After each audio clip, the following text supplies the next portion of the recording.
So, mental health is a huge part of this channel. And part of it is I come from having a lot of mental health issues. Um, I have crippling anxiety attacks. In fact, this summer has been the worst that I think I've had in a long time.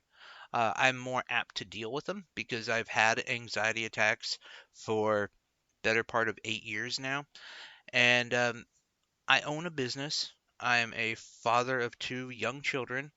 My parents and my grandparents have very bad anxiety, so there's a disposition. And I do political radio daily, and the news and all of that stuff that adds up to really cause a lot of anxiety problems had kind of come to a head this summer. And in fact, early June, I was having very, very rampant uh, panic attacks nightly, uh, where I just could not catch my breath. I couldn't breathe. And I noticed the only thing that took that away, the only thing that occupied my mind, and once my mind was occupied, it stopped. The only thing that really cured me was video games. And it took me out of that hell. And I had thought like that is so important. And one of the biggest things about video games that I don't know if a lot of people understand is the mental health aspect.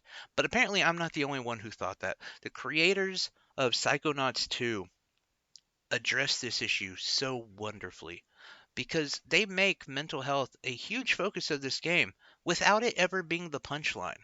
Without anyone who has mental health issues in the game being the person that's made fun of or made to feel less than. But the game is still really funny and the game is still really fun. But they talk about mental health a lot. And it's done in such a way that it doesn't beat you over the head. It's not a uh, I don't want to say any other games that beat you over the head with their narrative, but it doesn't do that. I will put it that, it sneaks it in there and it tells you, hey, sometimes it's okay to give yourself a break. You're going through a lot. And it's better to just to self-heal. You don't have to attack yourself for not being able to accomplish a challenge. And maybe it's not a challenge you're meant to face head on. Maybe you need to seek some help. Maybe you need to seek your friends. Sometimes you just feel better when you can just rant, when you can just talk to a friend or have some other help that you need. And that is what this game talks about a lot.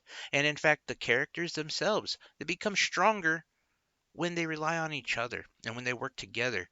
This game addresses some very, very heavy issues, but does it in such a fun way. And they wrap it all up in this like Tim Burton style world.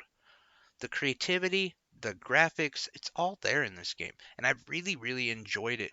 Not to mention, I admire the courage to put something as heavy as mental health on the forefront of a platforming, really fun, like kind of relaxed game. It's very interesting how they tie all these components in. Not to mention the fact that there is never a dull moment in this game. Like every corner you turn, there is something else you can do if you choose to. The way that they kind of exemplify anxiety, depression, and all of that, and they wrap it up in a world where you still feel like you have power and you're not overwhelmed.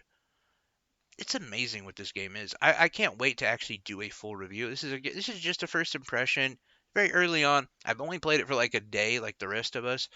But I've thoroughly enjoyed it, and I've enjoyed what they've done with this game.